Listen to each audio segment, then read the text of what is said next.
Sir हमारे channel पे आपका स्वागत है। आपका भी स्वागत है संतोष जी, और आपके सभी व्यूअर का वेलकम है मेरे बाड़े के अंदर। सर अभी जैसे आए तो देखिए काफ़ी सारे बच्चे फिर से जो है आपके फार्म में आ गए हैं, तो ये सब जो बच्चे हैं सर ये सब बोर क्रॉस के ही बच्चे हैं? नहीं, सभी नहीं हैं, लेकिन बहुत सारे बच्चे बोर क्रॉस हैं। टोटल कितने बच्चे हैं सर इस बार आए हैं बोर क्रॉस से? ये हफ्ते बोर क्रॉस से कम 10 से ऊपर बच्चे हैं। 10 से ऊपर बच्चे बोर क्रॉस के? जी जी। सर देखिए एक चीज़ सबसे इम्पोर्टेंट है कि जैसे आप भी कहते हैं और जो भी विशेषज्ञ हैं उनका मानना है कि जैसे बकरी पालन अगर आप कर रहे हैं तो मेमने आपके पास सुरक्षित होने चाहिए, तभी आपका जो है आमदनी दिखेगा। तो लोग जो है करते हैं सर उसमें उतना उनका मेमना बच नहीं पाता है, तो कारण क्या होता है? कारण होता है अब एक लाइन में तो हम यही कहेंगे कि जानकारी का अभाव है। आपके पास जानकारी का अभाव है तभी मेमने नहीं बच पा रहे हैं, या तो फिर आप टाइमिंग देख के बकरियों को क्रॉस कराते हैं कि इस महीने में नहीं कराओ, नहीं तो ठंड में बच्चे जन्म ले लेंगे तो बचेंगे नहीं। तो जब आप ऐसा अगर सोच रखते हैं, क्योंकि वैज्ञानिकों का भी बहुत का कहना ये भी है, लेकिन मेरा कहना है कि नहीं, जब हम साल में ठंड तो आना ही आना है, फिर गर्मी तो आना ही आना है, तो ठंड में ठंड लगेगा, गर्मी में गर्मी लगेगा, बरसात में बारिश ही होगा, तो हम कब सुरक्षित महसूस करेंगे अपने आप को? ये गर्मी के अलावा तो कभी सुरक्षित है नहीं। तो सिर्फ गर्मी में ही बकरी बच्चा दे, ये कैसे हो सकता है? बकरी हमसे पूछ के थोड़े हिट में आती है कि आ जाएं जी, अब हिट में आ जाएं, पूछ के थोड़े आएगी। तो बकरी जब भी हिट में आए क्रॉस कराएं, किसी भी सीजन में बच्चा दे, आपको बचाने का कला आना चाहिए। यदि आप बच्चे नहीं बचा पा रहे हैं तो आप में कमी है। बहुत सारे लोग, मेरे पर भी ऐसा कई बार आपके भी चैनल पे या मेरे चैनल पे भी होता है कि कोई ऐसा इंसान है ही नहीं जो बच्चा बचा लेगा सब, तो नहीं बच्चा बचा लेगा तो बच्चा आता कहाँ से है? फार्म तो अब बहुत सारे घूमे होंगे, बिल्कुल, वीडियो तो बहुत सारे आप बनाए। आप इतना दिन में साफ शब्दों में बोले कि जितना मैं अपने बाड़े में मेरे बच्चे आप देखते हैं बकरियों के अनुपात में, किसी और के यहाँ देखे क्या? नहीं, बिल्कुल नहीं देखे हैं, नहीं। तो जब बच्चे यहाँ हैं तो बच रहे हैं तभी हैं। तो बच्चे मरने के लिए जन्म नहीं लेते। पहले ह्यूमन के बच्चे भी जन्म लेते थे और मर जाते थे, बहुत सारे बच्चे मरते थे, मोर्टलिटी होता था। लेकिन आज बच्चे कितने मर रहे हैं? आज इंसान एक पर आ गया कि एक बेटा या एक बेटी या एक बेटा ही या फिर एक बेटी ही हो जाए तो मैं फैमिली प्लानिंग कर लूँ, परिवार ना बढ़ाऊँ, क्योंकि महंगाई है, उनको मैं आगे बढ़ा दूँ, है ना, उनको पढ़ा लिखा कर। उन्हें इसलिए भरोसा हो गया कि ये बच्चे बचेंगे, और बाकी तो सब मैं भी ऊपर वाला की मेहनत से ही, ऊपर वाला के रहम से ही ये काम करता हूँ, इनको बचाता हूँ, और ऊपर वाला के इससे ही दुनिया चल रहा है। लेकिन फिर भी साइंस ने इतना तरक्की किया, इतना सहयोग मिल रहा है जानकारी का, कि अब लोगों को भरोसा हो गया कि मेरे पास अगर एक बच्चा भी है, एक बच्चा भी मेरे पास है तो वो सुरक्षित है, और इसलिए मैं परिवार आगे नहीं बढ़ाऊंगा। उन्हें भरोसा है। भले कई बार दुर्घटना घट जाता है, आदमी तो अलग चीज़ें हैं, लेकिन फिर भी आदमी को भरोसा है कि बच जाता है। तो इसी तरीक़ा से बकरियों में भी इनका भी रख रखाव में चेंजेस किया गया, तरीके से जाने गए, जूझा गया, रात दिन एक किया गया, मैंने दीवानों की तरह इसमें भिड़ा गया। तो इस नतीजे पर पहुंचा गया कि किसी भी मौसम में अगर बच्चा जन्म देती है बकरी, तो उसे बस बचाने का कला पता हो, बच्चे बचा लेंगे। आप इस सर्दी में जन्म ली, इतना बच्चा को आप देख रहे हैं, 20 बच्चे एक हफ्ते के अंदर हैं। एक बच्चा इसमें जो है जिसका 15 से 12-15 दिन हो गया है, ये बच्चा है जिसका कुछ ज़्यादा हुआ है, बाकी सभी बच्चे एक हफ्ते के अंदर के ही हैं। तो अभी ठंड का शुरुआत हुआ है। इसके अलावा बहुत सारी बकरियां मेरी गर्भित है, तो ये तो मेन ठंड में जन्म देगी। ब्लैक बंगाल मेरी 2 ही बकरी बच्चा दी है, और बाकी सभी बकरियां ब्लैक बंगाल भी गर्भित बच्चा देने वाली है। इधर उधर जो भी बकरी को आप घूमते हुए देख रहे हैं वो गर्भित है।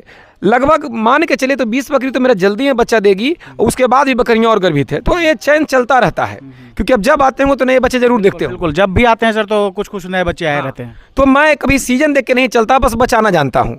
अब यहाँ अगर आपका सवाल होता है कि ठंड में किसान को क्या करना चाहिए जो बचाएं, अभी सर अगला सवाल मैं यही करने वाला था कि ठंड का मौसम शुरू हो गया, तो क्या जो किसान भाई जो सामने से देख रहे हैं उनको क्या प्रिकॉशन लेना चाहिए? देखिए, प्रिकॉशन में क्या है कि अब एट ए टाइम कोई प्रिकॉशन कैसे ले सकते हैं? आपको पहले से तैयार रहना चाहिए, पहले से जानकारी होना चाहिए, क्योंकि जो बच्चे को जो भी मिलना है माँ से मिलना है। माँ का दूध पीता है, अभी तो कुछ खा नहीं रहा है कि आप उसको कुछ देंगे, तो जो भी करना है उसके दूध के थ्रू ही उसके अंदर आना चाहिए। तो माँ को ही ऐसा, जब ठंड शुरू होने वाला हो तो माँ को ही ऐसा बना के रखें कि उसे सर्दी जुकाम ना हो, उसे कोई परेशानी ना हो, क्योंकि माँ को सर्दी जुकाम होगा, बच्चे दूध पिएंगे तो इनको सर्दी जुकाम होगा। माँ को भी अभ्यस्त बनाएं ठंड का, कि ठंड आने वाला है तो तुरंत आप इसको अंदर ना कर दें। अभी अंधेरा होने वाला है, फिर बकरियां बाहर हैं, अंधेरा होने वाला है, फिर बच्चे सब बाहर हैं, कोई दिक्कत नहीं। और बाकी लोग डर जाते हैं कि अरे ठंडा हो गया चलो अंदर करो, यही इनके लिए जानलेवा हो जाता है। क्योंकि कितना भी प्यार आप करें, है तो ये जानवर, और कुदरत ने इसके शरीर पर बाल दिया है संतोष जी। तो ये बाल क्यों दिया गया? ये बचाव के लिए, बचाव के लिए। इनका एक कपड़ा है, कवर है इनका, गार्ड है इनका। तो ये जितना इनको थोड़ा सा ये करके रखिएगा ना, अनदेखा, उतना ही इनका सहनशीलता बढ़ता चला जाएगा। तो ठंड शुरुआत है, अभी ठंड लग रहा है, आप भी जैकेट पहने हुए हैं, अभी मैंने अभी तुरंत खोला है और अंदर हमने इनर पहन के रखा है। ठंड तो लग रहा है, लेकिन चूंकि ये जानवर है, इसके शरीर पर कुदरत ने बाल दिया है तो ये अभ्यस्त हो जाए, इसलिए मैं भी इसको बाहर रखा हूँ, जबकि अंदर रखने का जगह बना हुआ है। तो आधा घंटे बाद ही मैं इनको रखूँगा जब और अंधेरा हो जाएगा, ठीक है। तो धीरे धीरे इसमें क्षमता बनते चला जाएगा। बकरियों को भी इसी तरीका से, जितना बकरियाँ मेरे पास है, किसी के शरीर पर पल्ली बोड़ी कुछ बांधा हुआ है क्या? शाम का समय है और शाम का समय है, ये 8 बजे रात तक यहाँ रहेंगी। बच्चे को मैं आधा घंटा में अंदर कर दूंगा आपको रहते हुए आपके सामने, ताकि आप देख लें कि मैं बच्चे को किस तरीके से रखता हूँ। और ये बकरियों को 8 बजे रात में अंदर करूँगा। धीरे धीरे जैसे ओस पड़ते चला जाएगा, कुहासा लगते चला जाएगा, ये टाइमिंग चेंज होता चला जाएगा। कोई लिखा हुआ नहीं है कि इतना बजे तो इतना बजे, जैसा माहौल वैसा काम। उसके बाद बकरियों को ठंड शुरू होने से पहले इनको शरीर में वो चीज़ें बसा पहुँचाया जाता है। वो बसा अपना गलाकर ही सर्दियों से होती है। तो बसा क्रिएट करने के लिए आप मक्खन तो खिला नहीं सकते, घी खिला नहीं सकते, सब महंगा है। तो एक विकल्प बनता है खल्ली। तो सरसों का खल्ली का तासीर गर्म होता है, तो सरसों का खल्ली का इस्तेमाल हम सर्दी शुरू होने से पहले ज़्यादा मात्रा में करते हैं, और उससे पहले हम कम मात्रा में, लेकिन हम 12 महीना सरसों का खल्ली ही खिलाते हैं, चाहे वो बकरी गाभिन हो चाहे खाली हो। ये है कि सर्दियाँ आने होने से पहले हम उसका डोज को बढ़ा देते हैं, तो शरीर में एक बसा बन जाता है कि सर्दियों से लड़ने का कैपेसिटी बन जाता है, और उसी का गुण दूध में आता है जो बच्चे पीते हैं। तो ये भी सर्दी जुकाम से बचते हैं। इसी तरीक़ा से आपको अगर गर्मी में है तो गर्मी में आप आलसी का खल्ली खिला सकते हैं। आलसी मैंने तीसी, गर्मियों में आलसी का खल्ली माँ को खिलाएं, और माँ का अगर अलसी ना मिले तो सरसों आप खिला सकते हैं, लेकिन अलसी यदि खिलाते हैं कुछ मात्रा ठंडा होता है वो, तो दूध ठंडा, तासीर का ठंडा होता है, दूध में ठंडापन आएगा जिससे बच्चे बचेंगे। उसके बाद सभी बकरियां वैक्सीनेटेड है, तो सभी बकरियां वैक्सीनेटेड है तो सुरक्षित है। और ये बकरियां कोई नई नहीं है, ये मेरे पास बंसा वाली है बकरियों की। यानी मेरा बकरी पालन का जो करियर शुरुआत हुआ था उन्हीं बकरियों से बढ़ते बढ़ते इतना का संख्या हुआ। तो ये रेगुलर वे में ये कंटिन्यू वैक्सीनेटेड है, तो इनका जो क्षमता बना हुआ है वो बच्चे पे आता है। तो बच्चे में वो क्षमता होता है बचने का, सर्वाइव करने का, जीने का, है ना। तो चूंकि अगर आपको इस उम्र में पोलियो का ड्रॉप कोई पिलाए, काम करेगा क्या? बिल्कुल नहीं। तो बस वही है कि लोग बकरी बाहर से ले आते हैं और अब वैक्सीन लगाते हैं। और मेरा शेड्यूल शुरू से ही है, क्योंकि सभी बकरियां वंशावली के अनुसार चल रही है, तो बचपन से ही सबको 3 महीना का होता है टीकाकरण शुरू हो जाता है। उसके बाद बच्चे को क्या है कि कभी भी बाहर की बकरियां जो बच्चे हैं कहीं भी मिट्टी चाटे, धूल चाटे, चलेगा, क्योंकि बच्चे हैं तो धूल चाटेंगे। लेकिन जब आप सघन पत्ती पे रखते हैं तब अपना फार्मूला आप चेंज करें, क्योंकि सघन पत्ती के मतलब है सभी जगह इन्फेक्टेड है। संतोष जी, इसमें झाड़ू लगता है 2 टाइम, अभी भी इनको बकरियों को अंदर करके झाड़ू लगेगा, रात में भी, और सवेरे तो झाड़ू लगता ही है। लेकिन जानवर है, ज़्यादा संख्या में है, खाएगा, कुछ गिराएगा, 24 घंटा ये मैगनी करता ही रहता है, तो गंदगी बनेगा। और चूंकि बैक्टीरिया उत्पन्न, जहाँ गंदगी है तो बैक्टीरिया है, तो बैक्टीरिया उत्पन्न ना हो इसके लिए समय समय पर चूना पाउडर, कीटनाशक का इस्तेमाल, बहुत सारी चीज़ों को करना होता है। तो ज़मीन बिल्कुल इन्फेक्टेड है। ये देखिए बिल्कुल ईंट जो लगा हुआ है, ये मैंने टेक्निकल का इस्तेमाल करते हुए और बकरियों के पेशाब और मैगनी से बिल्कुल काला हो गया है। तो ये जहरीला है बच्चों के लिए, बच्चों के लिए जहरीला है। और बच्चे जब इसको नीचे हम रखेंगे तो पक्का सबसे पहले धूल मिट्टी को चाटेंगे। तो बाहर में जो चराई पे रहती हैं बकरियां, तो वहाँ ज़मीन वहाँ इतना जहरीला नहीं होता, क्योंकि खुले में चरती हैं, तो वहाँ नीचे बच्चे रहते हैं। लेकिन यहाँ अगर आप नीचे रखेंगे तो बच्चे चाटेंगे और उन्हें तीव्र दस्त लगेगा, पेट में कीड़े ज़्यादा होंगे, इन्फेक्शन होगा और तेज़ दस्त होगा, वो मर भी सकते हैं। उसके बाद बच्चे को ऊंचाई पे रखें ताकि वो अपना पेशाब, क्योंकि बच्चे दूध पीते हैं तो बार बार पेशाब करते हैं। देखिए ये भी बोड़ा बदला गया था और ये तुरंत देखिए पेशाब करके भिंगा दिया, और अभी भी शायद पेशाब ही कर रहा है ना। तो बच्चे दिन भर पेशाब करते हैं, देखिए ये भी पेशाब किया है जो बिल्कुल गीला हो गया है ना। तो हम चूँकि आज के जन्मे बच्चे हैं तो इसको मैंने नीचे जाली के नीचे कपड़ा भी रख दिया है ताकि इसका आराम थोड़ा मिले। लेकिन जो बच्चे पहले के पैदा हो चुके हैं उनको मैंने जाली पर ऊंचाई पर रखा और नीचे मैंने कोई बोलिया नहीं लगाया है, और नीचे करके आप कैमरा दिखाएंगे तो बिल्कुल गीला गीला सा ज़मीन को इसने कर दिया है।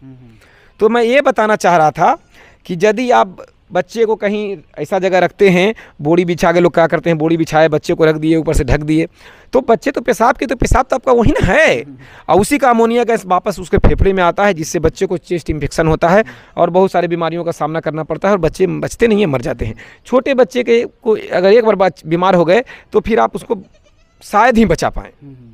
कोई डॉक्टर हाथ लगाने से पहले डरेंगे, आप एक्सपेरिमेंट करेंगे उसमें आपको लॉस होगा। तो बच्चे को आप इलाज से ज़्यादा सुरक्षा अपनाएं। हमने इतना दिन संघर्ष किया, इतना लाइफ बकरी पालन का जर्नी रहा बकरी पालन में, और बहुत कुछ पढ़ा, बहुत कुछ अपना व्यक्तिगत अनुभव किया।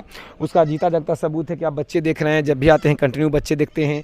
ये 20 बच्चे अभी एक हफ्ते के अंदर के हैं, फिर अब अगले हफ्ते आएंगे तो 20-25 बच्चे और आ जाएंगे, यानी 40-50 बच्चे हो जाएंगे। फिर आएंगे तो फिर बच्चे रहेंगे। और इससे पहले भी बच्चे जो मेरे पास 6 महीने के हैं, 8 महीने के हैं, 7 महीने के जो बच्चे कंटिन्यू वे में चल रहे हैं, जो बच्चे उधर खा रहे हैं जो आप देखे हैं, तो ये बच्चे रेगुलर हैं। कोई भी इंसान को जब करता है, मेहनत स्वयं करता है, मदद ऊपर वाले करते हैं। मैं मानता हूँ ऊपर वाला कहीं मैं इच्छा से कर रहा हूँ, लेकिन ऊपर वाला तभी आपका मदद करेगा जब आप जानकार होंगे, जुझारू होंगे, मेहनती होंगे। बिल्कुल। आप टाइम नहीं दे पाते हैं, आपको घिन बरता है, आप झाड़ू नहीं मार सकते, सफाई नहीं कर सकते, तो फिर कैसे कर पाएंगे? आपका परिवार का बढ़िया से सपोर्ट नहीं है। मेरी फैमिली है, जबकि मेरे पास आज के डेट में कुछ का दिक्कत नहीं है। इसलिए कुछ का दिक्कत नहीं है क्योंकि आवश्यकता ही मेरा कम है। सर, अब जैसे मेरा आखिरी सवाल है कि जैसे अब ठंड का मौसम है, तो खाने पीने में भी क्या व्यवस्था रखनी चाहिए? जो सामने से किसान भाई देख रहे हैं, तो क्या उनका खाने का कैसा व्यवस्था होना चाहिए? जानवरों को कैसे वो खिलाएं ताकि जानवर उनके स्वस्थ हों, वो भी बताइए। देखिए, जानवर को जो जानवर खाता है खिलाएं, कोई चीज़ बंदिश आपके लिए नहीं है। बस आपको ध्यान ये रखना है कि पानी का टाइमिंग चेंज करना होगा। सवेरे बिल्कुल जब तक धूप ना निकले, या किसी दिन तो धूप निकलेगा भी नहीं, वो अलग बात है, लेकिन थोड़ा टेम्परेचर बन जाए, कम से कम 10-11 हो जाए तो ही पानी पिलाएं बकरियों को। ठंड में 10-11 बजे के लगभग पानी पिलाएं। भले बकरी प्यासी है, कोई दिक्कत नहीं है, बकरी प्यास बर्दाश्त करती है। 10-11 बजे पानी पिलाएं, और शाम को 5 बजे से पहले आप पानी हटा लें। अगर शाम को ही पिलाना चाहते हैं तो 5 बजे तक पिला लें। बस पानी बिल्कुल बाड़े में आप छोड़े ना कि जब बकरी पी ले, या रात में कहीं से अंदर बाड़े में बैठी थी और बाहर जैसी निकली और बकरी पानी पी ली, तो आपको बहुत बड़ा नुकसान होने वाला है। ये दिक्कत है, पानी का ये ध्यान रखें। पानी आप ताज़ा चला दें, समरसेबुल हो, चापाकल हो, इसका पानी दें। अगर आपके पास ताज़ा पानी का व्यवस्था नहीं है, कोई टंकी का पानी इस्तेमाल करते हैं, तो पानी का टेम्परेचर सही कर दें। यानी 20 लीटर अगर बकरी पानी पीती है, अगर आप अपना बकरी रखें तो आपको आइडिया है कि मेरी बकरियाँ कितना पानी डेली पी जाती है। तो 20 लीटर पानी में अगर 2-4 लीटर भी गर्म करके डाल देते हैं पानी, तो एक टेम्परेचर मेंटेन हो जाएगा। वो पानी बकरियों को दें, पहली बात। क्योंकि बकरियों को अचानक जो मौसम बदलाव हुआ है ना, आप अगर माहौल नहीं बदलेंगे तो गड़बड़ हो जाएगा। ये करें। सरसों का जो खल्ली है, जो तासीर का गर्म होता है, आपको पहले से खिलाना देना शुरू कर देना चाहिए था। हालांकि मैं तो कहूँगा कि सब दिन दीजिए, लेकिन आप अगर गर्भित को भी दे सकते हैं, कोई दिक्कत नहीं है। अगर आपको डर लगता है तो गर्भित को कम मात्रा में दें। हालांकि मैं तो ऐसा नहीं करता, मैं खिलाता हूँ। मैं सीधे जानता हूँ कि ज़्यादा नियम जो करते हैं ना, उन्हीं का नुकसान होता है। बकरी को जो खाती है खिलाएं। तो सरसों का खल्ली आप खिलाना शुरू कर दें। अगर पहले खिला रहे हैं तो ठीक है, नहीं तो अब शुरू कर दें। सरसों का खल्ली कम से कम 100 ग्राम प्रति बकरी कम से कम दें। आप 100 ग्राम प्रति बकरी दें, अगर संभव नहीं जानवरों को दें। अगर खाती है तो, अब अचानक वो नहीं खा रही है, दाना में मिला के दें, मक्के के टुकड़ा में, गेहूं के टुकड़ा में 100 ग्राम प्रति बकरी। अगर 100 ग्राम प्रति बकरी वो नहीं खा पा रही है तो 25 ग्राम से शुरुआत करें, धीरे धीरे रेशियो बढ़ाएं। अगर अंदर से आप स्ट्रॉन्ग नहीं करेंगे तो दवा के दम पर तो आप नहीं बचा सकते। क्योंकि एक बार अगर आपका निमोनिया बकरी को हो गया, फिर आप दवा करते करते थक जाएंगे। और बहुत जानकार हैं तो बचा पाएंगे, ऊपर वाले ने चाहा तो आप बचा पाएंगे, लेकिन चांसेस कम हो जाएगा। क्योंकि आप फार्मर हैं, कोई डॉक्टर नहीं है, और आपने हॉस्पिटल नहीं खोला है। आप फार्मर हैं, आप इलाज करेंगे या फिर इनका खाने का व्यवस्था और बाकी व्यवस्था करेंगे, तो आप सुरक्षा अपनाएं। ठंड में एक तो पानी का ध्यान रखें, खान पीन में खल्ली ऐड करें, और बाकी जो आप खिला रहे हैं वो खिलाते रहें, कोई दिक्कत नहीं। उसके बाद आपको ये करना है कि बकरियों को जो अंदर बाड़े में रखते हैं, लकड़ी का तख्ता का व्यवस्था रखें। तो बाड़े के अंदर लकड़ी का तख्ता का व्यवस्था रखें आप, जिस पर बकरियां जाके रात में बैठे। क्योंकि आपको बैठाना नहीं पड़ेगा। मैं बाड़े में पूरे लकड़ी का तख्ता नीचे रख दिया हूँ, बकरी स्वयं उस पर जाके बैठती है। बकरी खुद अपने माहौल के अनुसार एडजस्ट करती है अपने आप को, बस आपको उनको सुविधा देना होगा। गर्मी में जो बकरी हट के रहती है, ठंड के दिनों में सब एक जगह इकट्ठा होकर बैठ जाती है, एक दूसरे को अपना शरीर का गर्मी देती है, जिससे वो अपना जी लेती है। तो आप उनको माहौल दें, बाड़ा सूखा रखें, और लकड़ी का तख्ता जरूर बिछाएं, तो उस पर बकरियाँ जाके बैठेगी तो नमी मुक्त रहेगी। तो ये सब आप प्रिकॉशन दे सकते हैं, सुरक्षा दे सकते हैं। बहुत ज़्यादा बाड़ा को कवर ना करें। अगर बहुत ज़्यादा आप कवर कर दिए, पूरे तिरपाल से बहुत देखते हैं कि बहुत लोग पूरे पैक कर देते हैं भाई लोग, तो पैक आप कर दिए और बकरी उसमें पेशाब कर रही है। अगर बकरी पेशाब की है, अगर आप वहाँ खड़ा हैं, तो आपको ऐसा अमोनिया गैस का बदबू आएगा कि आपको लगेगा कि क्या हो रहा है। और आप 150 बकरी रखें हैं, सबने पेशाब रात में तो करना ही है। अब पेशाब की जब उठेगी तो पेशाब कर देगी, तो उसका गैस अंदर बन जाता है, जो कि उसके अंदर तक जाता है, फेफड़ों के अंदर जाता है, और उससे बहुत तरह की बीमारी का खतरा होता है। एक निमोनिया भी उसमें है, और निमोनिया बैक्टीरियल बीमारी होता है। गंदगी रहेगा, बीमारी आएगा। नमी रहेगा बीमारी आएगा। तो नमी मुक्त रहे, लकड़ी का तख्ता का व्यवस्था करें।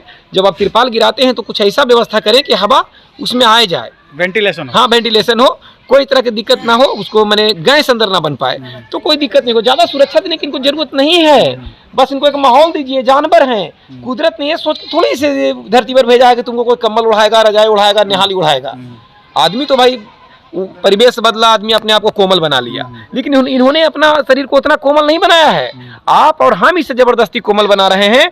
मैंने अभी ठंड शुरू भी नहीं हुआ, बहुत लोग बोली बांध दे रहे हैं, दम अभी से पैक कर दे रहे हैं। तो ये धीरे धीरे भी इंसान हम और आप की तरह कोमल होती जा रही हैं। इतना ठंड हो गया, देखिए अभी तक बच्चे बाहर है ना, तो अब धीरे धीरे इनको रखा जाएगा। तो बस यही है, प्रिकॉशन अपनाएं, सुरक्षित बकरी पालन करें, और जो जानकार है वही सफल है, अन्यथा कितना आए और कितने चले गए। तो ये सब चीज़ों को आप जाने वालों में से आपका नाम ना हो, आप आगे बढ़ें, तरक्की करें।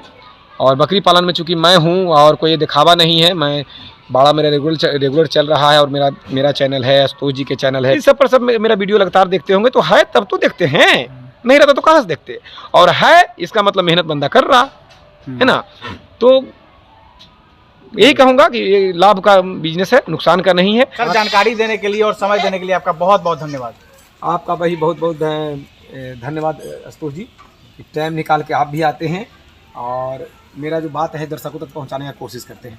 मेरा बस एक ही मकसद है, मैं जाना जाता हूं इसलिए कि थोड़ा सा दूसरा टाइप के बोलता हूं। तो नेचर सिग्नेचर बदलता नहीं, ये मैं बदलने वाला हूँ नहीं। लेकिन अगर फार्मिंग कर रहा हूँ, मेरे बाकी बातों को तो छोड़ दें, यदि मैं फार्मिंग कर रहा हूँ तो इसका मतलब है कि मैंने इसमें मेहनत किया है।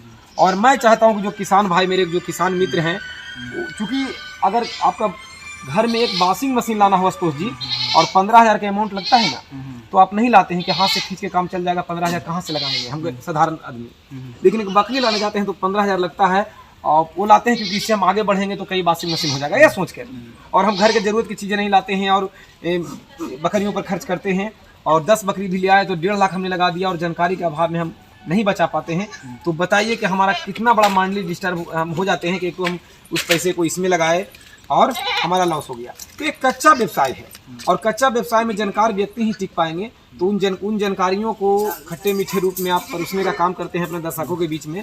तो हम भी इससे सहमत हैं कि अगर एक आदमी भी ये बातों को सोचकर अगर कुछ सीख पाए और जोश में आके ये काम करने लायक है तो ही करें, ना तो अन्यथा ना करें। क्योंकि संसाधन अगर है तो करें, जानकारी है तो करें, अन्यथा ना करें। अगर ये शब्द से अगर कुछ लोग बचते हैं, यानी ये लाइन में आते ही नहीं है, अगर जानकारी नहीं है तो बचे।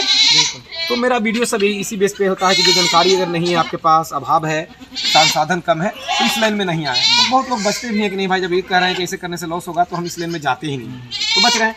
या फिर जो आए हैं उन्हें क्या चाहिए, जैसा वीडियो में सामने हम बात को रखे हैं कि भाई क्या सरसों खा लिया में जो भी क्या खिलाना चाहिए, बच्चे क्यों बीमार पड़ जाते हैं बाड़े में। तो ये सबसे अगर वीडियो से 1-2 लाइन भी अगर आप समझ पाएँ तो उन किसानों का बेनिफिट होगा जो कर रहे हैं। जो फार्मिंग कर रहे हैं उनको तो वीडियो अच्छा लगेगा ही, और जो फार्मिंग नहीं कर रहे हैं उनको भी अच्छा लगना चाहिए। अगर दिल में कहीं से इच्छा है कभी करने का तो ही वो वीडियो देखते हैं, है ना। तो आपका भी बहुत बहुत वेलकम कि आप उन किसानों तक मेरा बात को पहुंचाते हैं। बस दर्द है कि किन्हीं का लॉस ना हो। दोस्तों ये थे उमेश सर, और काफ़ी अच्छे से चीज़ों को सर ने एक्सप्लेन करके बताया है, कैसे ठंड के मौसम में क्या प्रिकॉशन किसानों को लेना चाहिए, साथ में क्या उनका आहार प्रबंधन ठंड के मौसम में होना चाहिए ये भी बताया, और साथ ही इनके बाड़े में इतने मेमने रहते हैं वो भी सुरक्षित, इसका भी राज सर ने खुलकर बताया। तो दोस्तों आशा है ये वीडियो आप सबको काफ़ी पसंद आई होगी। अगर पसंद आए तो एक लाइक जरूर करिएगा, चैनल पर नहीं तो सब्सक्राइब कीजिएगा। Thank you for watching.